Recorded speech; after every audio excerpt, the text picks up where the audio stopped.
મોડાસામાં આવેલ મલા ગાંધી કોલેજ કેમ્પસમાં આવેલી 7 જેટલી કોલેજો દ્વારા ગરબાનું આયોજન કરવામાં આવ્યું હતું। મોડાસામાં આવેલ મલા ગાંધી કોલેજ કેમ્પસમાં આવેલી 7 જેટલી કોલેજો દ્વારા ગરબાનું આયોજન કરવામાં આવ્યું હતું, જેમાં મોટી સંખ્યામાં વિદ્યાર્થીઓ જોડાયા હતા।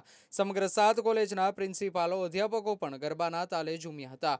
ગરબાના અંતે શ્રેષ્ઠ ખેલૈયાનો એવોર્ડ પણ આપવામાં આવ્યો હતો। ડોક્ટર અશોક શ્રોફ સર દ્વારા ઇનામ વિતરણ કરવામાં આવ્યું હતું। સમગ્ર સંચાલન તથા એન્કરિંગ ડોક્ટર સોનિયા મેડમ તથા ડોક્ટર અલ્પા મેડમ દ્વારા કરવામાં આવ્યું હતું।